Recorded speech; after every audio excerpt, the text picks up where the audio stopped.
Long sounds can be so hard to recognize, so let's go through the abnormal ones together. First things first, we need something to compare it to, so this is your normal. Let's listen.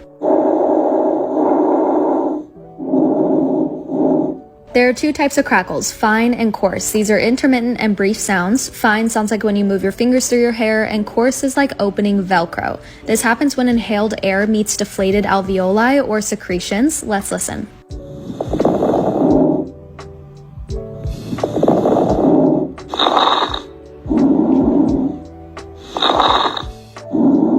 Wheezing, keyword here is musical. It's a continuous sound produced by narrowed airways. Think wheezing, whistle like a musical. Let's listen.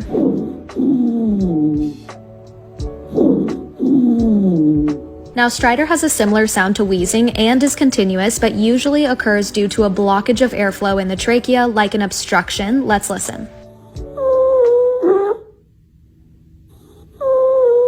Rhonchi, think of a rhino. They make low-pitched, deep sounds. This one is continuous too, but often clears with coughing. Let's listen.